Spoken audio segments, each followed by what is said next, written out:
ระบาทสมเด็จพระเจ้ามหาชีวิตศรีสว่างวัฒนาองค์สมเด็จพระเศรษฐาคัตติยะ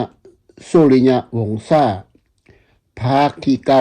และพร้อมทั้งมีเสียงโห่ฮ้องสดุดีว่าองค์พระเจริญองค์พระเจริญองค์มงกุฎราชกุมาร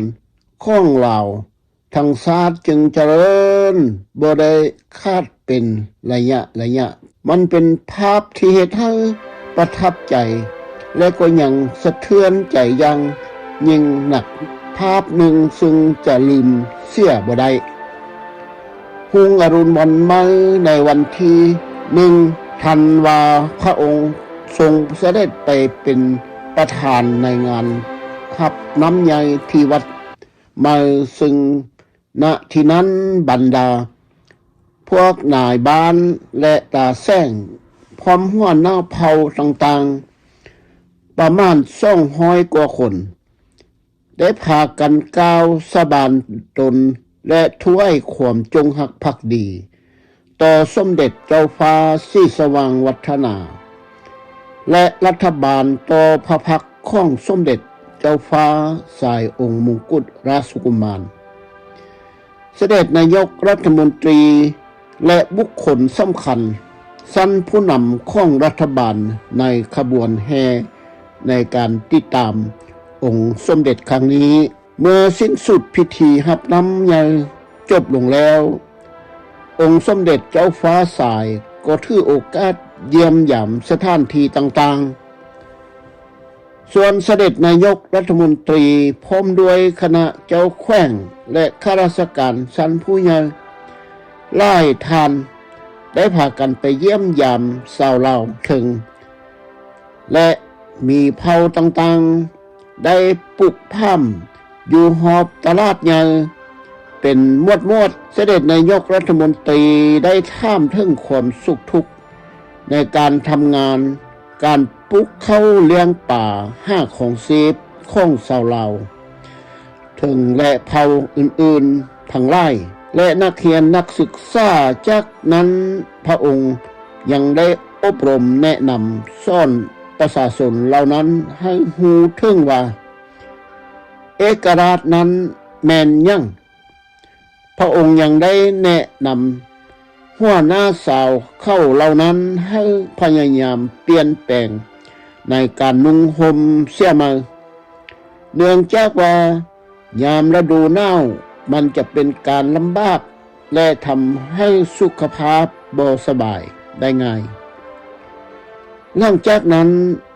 ได้เยี่ยมยามสนทนาป่าไส้กับประชาชนพลเมืองเบาภัยราษฎรด้วยพระองค์เองแล้วก็ได้เบิกเกลือและผ้าห่มเสื้อผ้านุ่งกันหนาวแก่สาวผู้เข้าและเผ่าอื่นๆทุกชนเผ่าในคงเขตนั้นอย่างทั่วถึงมีบรรดาเผ่าเหล่านั้นที่ได้มารับต้อนอย่างคับคั่งอังโออันหน้าแน่นพระองค์ได้เห็นสุมชนเบาภัยราษฎรอย่างนี้เป็นที่ประทับใจและพอพระทัยแก่องค์มงกุฎราชกุมารเป็นอันมากพระองค์และเสด็จนายกรัฐมนตรีได้เสด็จเยี่ยมยามต่อที่เมืองเก่าซึ่งอยู่ห่างจากเมืองมาประมาณ20 กิโลเมตรณที่นั้นพระองค์ได้ทึกหัดตอนอย่างอบอุ่นโดยจากประชาราษฎรเฒ่าแก่หากบ้านหากเมืองมาร่วมกันอย่างมโหฬารที่เมืองเก่ารุ่งอรุณวันใหม่ของมื้อที่3เครื่องบินพระที่นั่งก็ได้นำพระองค์และคณะไปสู่สารวันในเวลา9 โมงสารวันเครื่องบินพระที่นั่งได้ใช้1 ชั่วโมงจึงถึงสนามบินสารวันณที่แห่งนี้สมเด็จองค์มงกุฎราชกุมารและคณะผู้ติดตามได้ถูกต้อนรับโดยแม่นทานเจ้าแขวงและผู้บังคับบัญชาการทหารประจำแขวงสารวัน พ ก่อนจะเสด็จถึงที่ว่าโรงการแขว้งพระองค์และคณะผู้ติดตามได้ผ่านแถวกวดทหารกองเกียรติยศกองทัพแห่งชาติและเหล่านักศึกษาขั้นต่างๆพร้อมทั้งเก็บหับซอดอกไม้บรรณาการจากประชาชนเบาภัยราษฎรน้อยใหญ่ทางช่องฟ้าข้างแขมถนนร่วงอันยาวเหยียดอย่างล่วงไล่กายกองฟุ้งชนชาวลาวไล่พันคนที่มารอคอยต้อนรับให้การต้อนรับพระองค์เจ้าฟ้าสายสีสว่างวัฒนาจนถึงผู้ติดตามแต่ว่าผู้ติดตามนี้และผู้เขียนข่าวต่างๆก็รายงานว่าเหตุให้มีความภาคภูมิใจจึงได้พากันเอาอดกันน้ำตาไหลออกมาจากเบ้าตาทั้งสองเบื้องฟุ้งชนทางห้องโฮและเสียงตบมือดังสนั่นหวั่นไหวกึกก้องทั้งยืนและนั่งรอคอยต้อนรับพระองค์สายข้องปวงประชาชนลาวทั่วทุกหน้าทั่วหน้าสมเด็จเจ้าฟ้าสายองค์มกุฎราชกุมารแห่งราชอาณาจักรลาวข้อพระองค์ทรงพระเจริญเป็นเสียงเรียนติดกันระยะต่อกันเห็นพระองค์ได้เข้าถึงจิตถึงใจโดยพระองค์ได้สุดแสนดีอกดีใจจนเฮ็ดให้พระองค์พอพระทัยเป็นอย่างยิ่งและลึกซึ้งอยู่ในความทรงจำของฟุ้งชนชาวลาวน้อยใหญ่ไปจนตลอดดินฟ้าสลายซึ่งห้าอันใดมาเปรียบปูนปันได้ในสมัยลาวเฮากำลังก้าวเข้าสู่การพัฒนาสร้างสร้านับแต่ขั้นการปรับปรุงหมู่บ้าน5ตัวเมืองและสู่เขตแขว้งต่อแขว้งทั่วพระราชอาณาจักรลาวซึ่งพระองค์มีสิ่งเห็นประจักษ์ตาและพอพระทัยแก่พระองค์เป็นที่ลึกซึ้งของส่วนหนึ่งที่พระองค์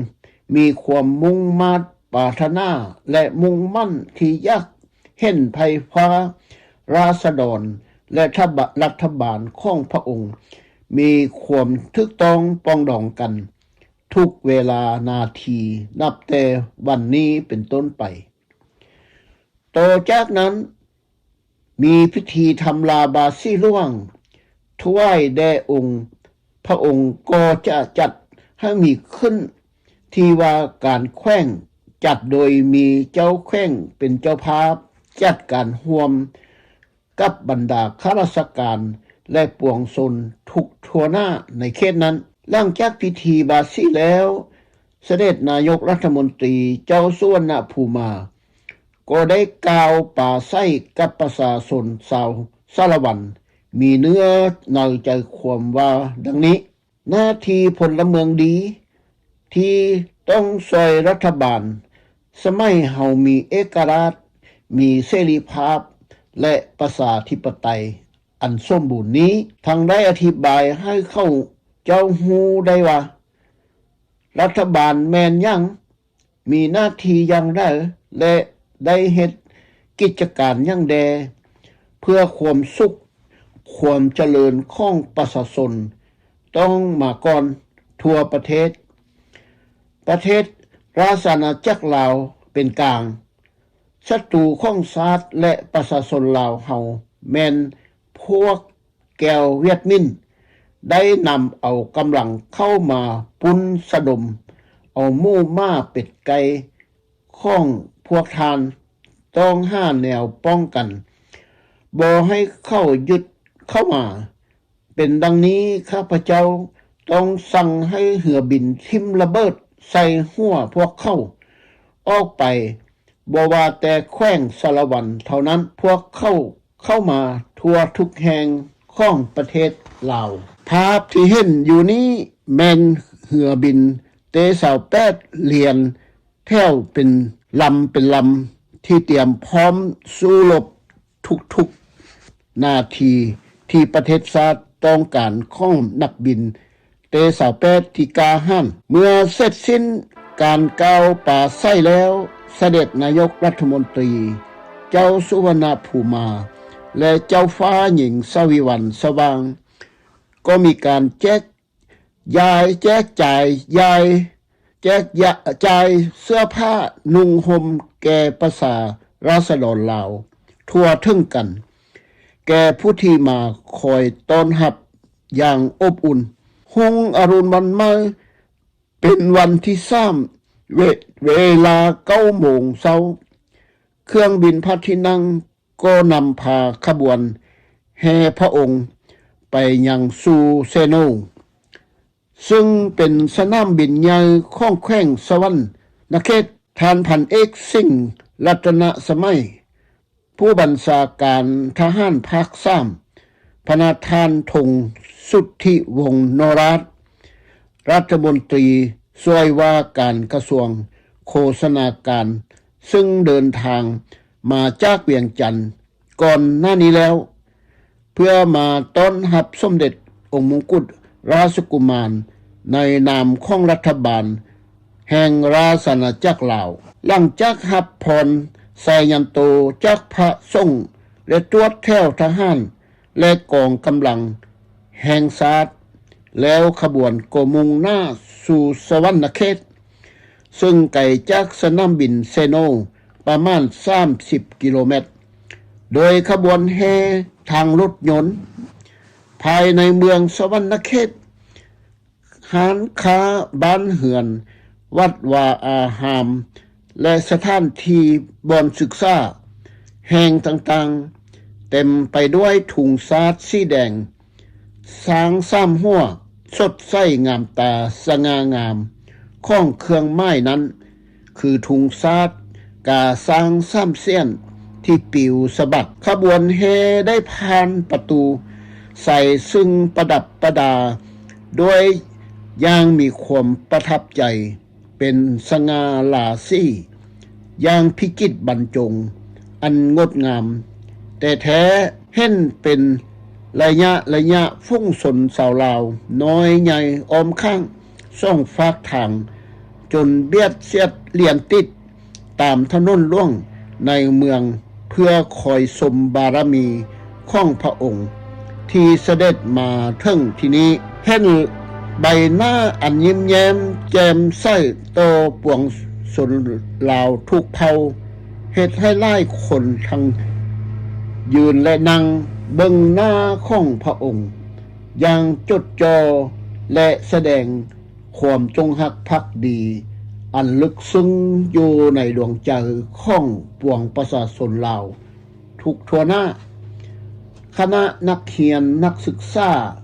ปัญญาชนลูกเสื้อทางซ้ายและหญิงได้เรียนแถวยาวเหยียดสุดสายตาแขมข้างซ่องฟักทางถนนล่วงพากันโบกมือคำนับหับตอนด้วยมีเสียงห้องเป็นระยะข้อพระองค์ทรงพระเจริญอย่างกระตือรือร้นในขณะที่ขบวนรถแห่พระองค์ค่อยๆเลื่อนไปตามสร้างมีฟุ้งชนอันหน้าแน่นที่บ่เคยเห็นมาก่อนเลยเมื่อสุดแถวของนักเขียนแล้วก็แม่นแถวกองเกียรติยศทหารห้านของกองทัพแห่งชาติก็ทอดตัวทิ้งห้างไว้ในสุดน้ำชัวไส้ตาขอให้ผู้ชนทั้งหลายได้โบกมืออันตั้งต้นด้วยถุงใส่สะเลิ่มพล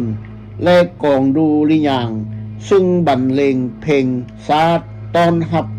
ในคณะขบวนแห่พระองค์เสด็จมาร่วมนั้นพระองค์ได้เสด็จลงจากรถพระที่นั่งติดตามด้วยเสด็จเจ้าสุวรรณภูมานายกรัฐมนตรีของลาวเจ้าแขวงสวรรณเขตนายพันเอกผู้บัญชาการทหารภาค3และข้าราชการชั้นผู้ใหญ่ที่ตามเสด็จหลังจากเคารพถุงซาดแล้วพระองค์ก็เสด็จตรวจกรมทหารกองทัพภาคที่3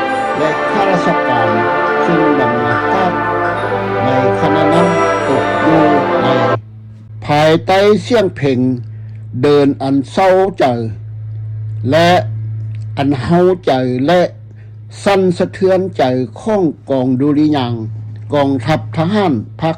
3อย่างน่ามหัศจรรย์ยิ่งหนักการตรวจแถวพลทหารซึ่งกินเวลาเกือบครึ่งชั่วโมงนั้นสิ้นสุดลงณที่ประตูที่ว่าการแขว้งซึ่งณที่นี้มีผู้แทนบรรดาทูตต่างทูต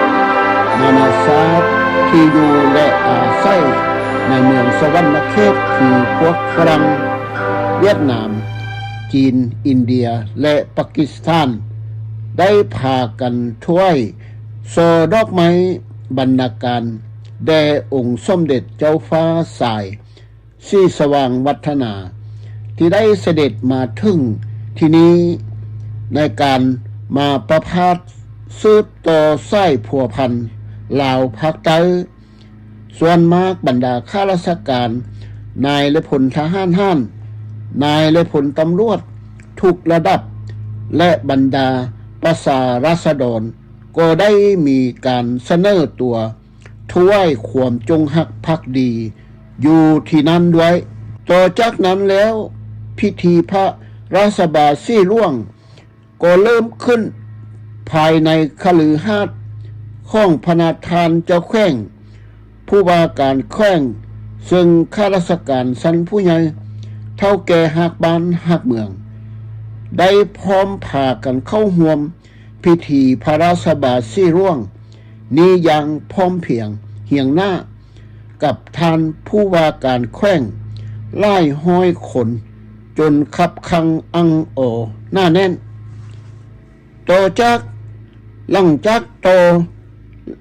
มาจากนั้นพระองค์เสวยกายาหารและทรงพักอริยบทเล็กน้อยแล้วก็เสด็จเยี่ยมยามวัดวาอาหามทั้งเยี่ยมยามค่ายทหารขังสัมภวุธยุทธุปกรณ์ค่ายกองพลทหารตูนจ้องค่ายทหารสื่อสารโรงเรียนมัธยมศึกษาประจำแขว้งโรงเรียนประถมศึกษาโรงเรียนวิชาชีพและมหาวิทยาลัยและทรงเสด็จไปเยี่ยมยามณบุญนมัสการพระธาตุอิงหังซึ่งเป็นพระธาตุที่สำคัญอันมรดกตกทอดของชนชาวลาวและชาวพุทธศาสนานิกชนทางภาคใต้และชาวสวรรณเขตอีกด้วยองค์พระธาตุห่างจากเมืองประมาณ15กิโลเมตร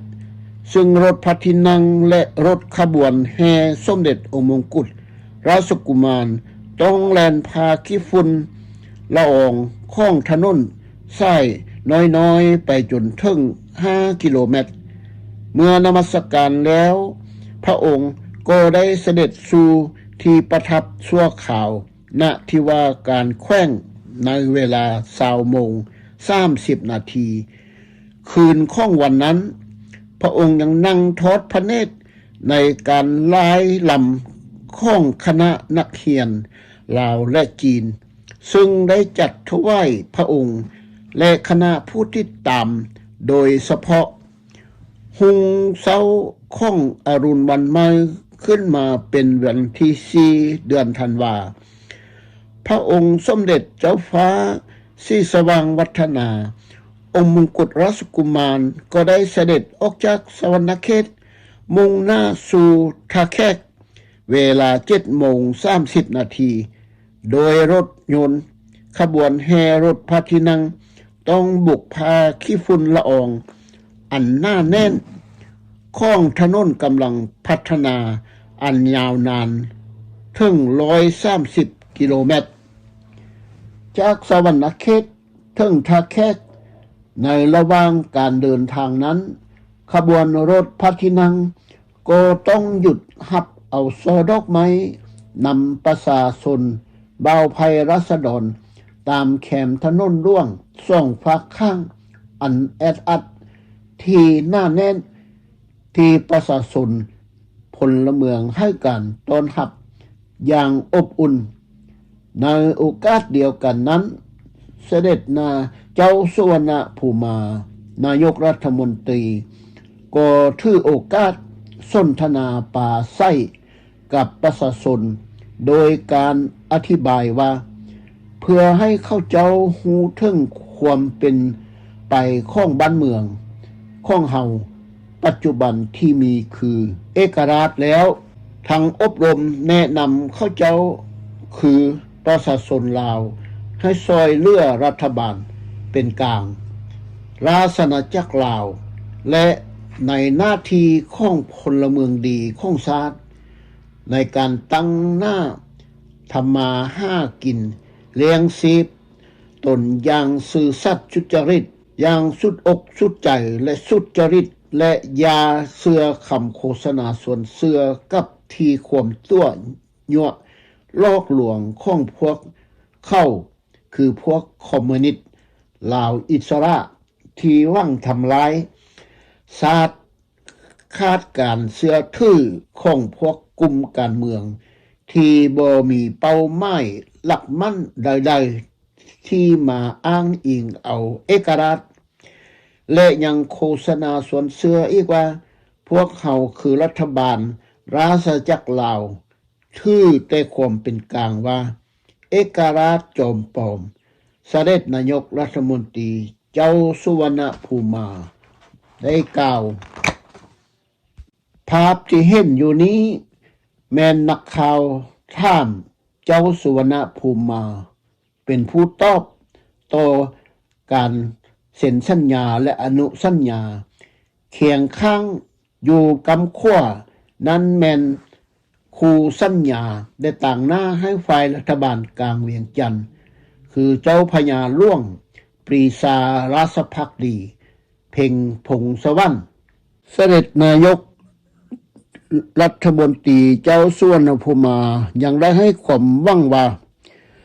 รัฐบาลแห่งราชอาณาจักรลาวเป็นกลางอันมีเสด็จเป็นนายกรัฐมนตรีเป็นผู้นำกำโชคชะตาบ้านเมือง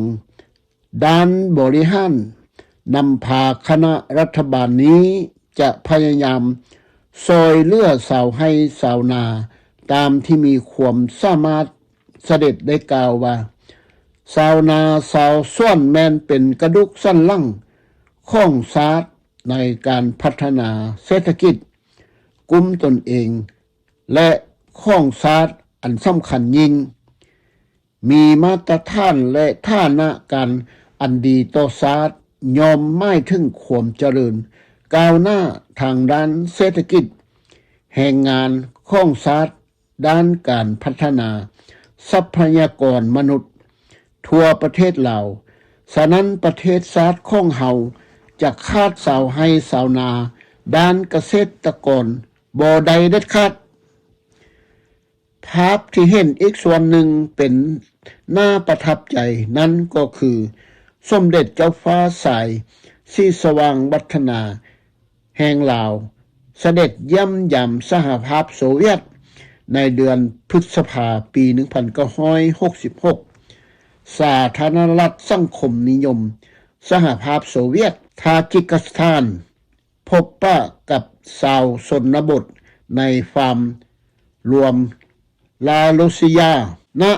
ท่าแขกขบวนรถพระที่นั่งถึงท่าแขกเวลา 12 โมงประตูเมืองท่าแขกเฮาเห็นประตูโค้งซึ่งทึกประดับประดายอง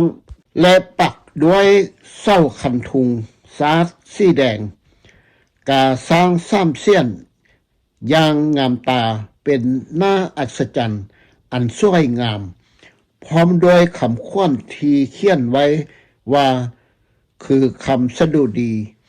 องค์มงกุฎราชกุมารเจ้าฟ้าสายศรีสว่างวัฒนาข้อพระองค์ทรงพระเจริญตั้งอยู่อย่างสง่างามจากณที่นี้คณะนักเรียนนิสิตนักศึกษาลูกเสื้อเยาวชนนารีทั้งหญิงและชายได้เรียนแถวตามซ่องฟ้าข้างถนนล่วงโบกถุงตอนหับอย่างหน้าแน่นขับขังอังโอ รถพระที่นั่งซึ่งคอยเคลื่อนไหวซึ่งคอยเคลื่อนย้ายมุ่งหน้าไปในเมืองอย่างช้าๆต่อจากแถวนักเรียนก็แม่นแถวของประชาชนบันนับเป็นหมื่นของพวกเวียดนามอินเดียและปากีสถานซึ่งทุกคนก็มีพวงซอดอกไม้ถืออยู่ในกำมือของพวกเขาเพื่อรอคอยถวายแด่ความเคารพจงฮักภักดีต่อพระองค์ต่อจากแถวประชาชนก็แม่นแถวกองเกียรติยศพลทหารซึ่งตั้งตนด้วยกองดุริยางค์และถุงใส่เสลิมพลหน้าที่แห่งนี้พระองค์ได้เสด็จออกจากรถพระที่นั่งเพื่อเคารพถุงสาดและตรวจแถวทหารพระองค์ต้องเสด็จผ่านกองทหารเหล่าต่างๆโดยมีกองรถเกาะรถทั้งและเป็นกองสุดท้ายซึ่งเรียงรายกันตามข้างถนนจนถึงประตูใส่ที่ว่าการแขว้งภายในบริเวณที่ว่าการแขว้งทะแคกบรรดาข้าราชการทหารตำรวจพลเรือนคณะหญิงลาวพร้อมด้วยหัวหน้าประชาชนเผ่าต่างๆตลอดทั้งชาวต่างประเทศที่อยู่และอาศัยภายใต้โพธิสมภารบารมีของพระองค์ในชุมชนชาวทะแคกมีเวียดนามจีนไทยอินเดียและปากีสถานทุกทั่วหน้าได้พากันแห่ยืนเยียดที่เป็นแถวอย่างยืดยาวและนำเอาซอดอกไม้มาถวายแด่พระองค์ต่อจากนั้นก็พากันเข้าทำพิธีพระราชบาสีหลวงแด่องค์สมเด็จเจ้าฟ้าสายศรีสว่างวัฒนาองค์มงกุฎราชกุมารและคณะผู้ติดตามแห่เสด็จซึ่งได้จัดขึ้นโดยพระประธานเจ้าแขวงและมีปวงประชาชนลาวทะแคกเข้าร่วมพิธีครั้งนี้โดยภายหลังจากการพระราชบาสีหลวงสิ้นสุดลง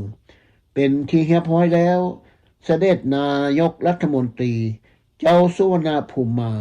ก็ได้กล่าวปราศรัยต่อประชาชนทุกทั่วหน้าที่มาร่วมให้การรับตอนจำนวนพันกว่าคนเสด็จได้อธิบายใจความถึงความเป็นห่วงเป็นใยในความเป็นอยู่ความลำบากยากลำบากทำมาหากินเลี้ยงชีพของประชาชนของรัฐบาลราชอาณาจักรลาวเป็นกลางว่าอย่างละเอียดเกี่ยวกับการปกครองและสถานการณ์ของพระราชอาณาจักรลาวในสมัยปัจจุบันนี้ที่ได้มีเอกราชผ่านมาแล้วพร้อมทั้งได้แก้ไขข้อสงสัยของบรรดาประชาชนผู้มีคำถามเกี่ยวกับการโหมลาวให้เป็นอันหนึ่งอันเดียวกันซึ่งรัฐบาล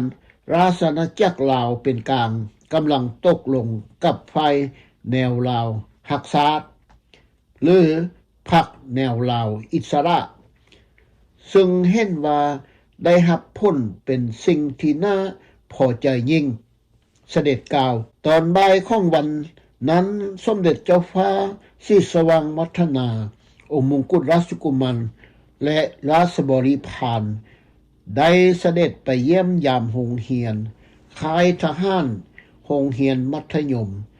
ซึ่ง5ก็ได้ตั้งขึ้นมาโรงเรียนประถมโรงเรียนอนุบาลณที่แห่งนี้โรงเรียนอนุบาลมีพวกนักเรียนน้อยอายุนับตั้งแต่ 4-5 ปีขึ้นไปซึ่งเป็นเงินก้อนหนึ่งปลูกสร้างให้โดยทุนช่วยเหลือจากเสรีลาวพวกนักเรียนอนุบาลได้พากันยืนเรียนแถวยาวเหยียดนุ่งเครื่องเป็นระเบียบเรียบร้อยที่น่าฮักกันหมดทุกคนทั้งหญิงและชาย สร้างแต่ความดี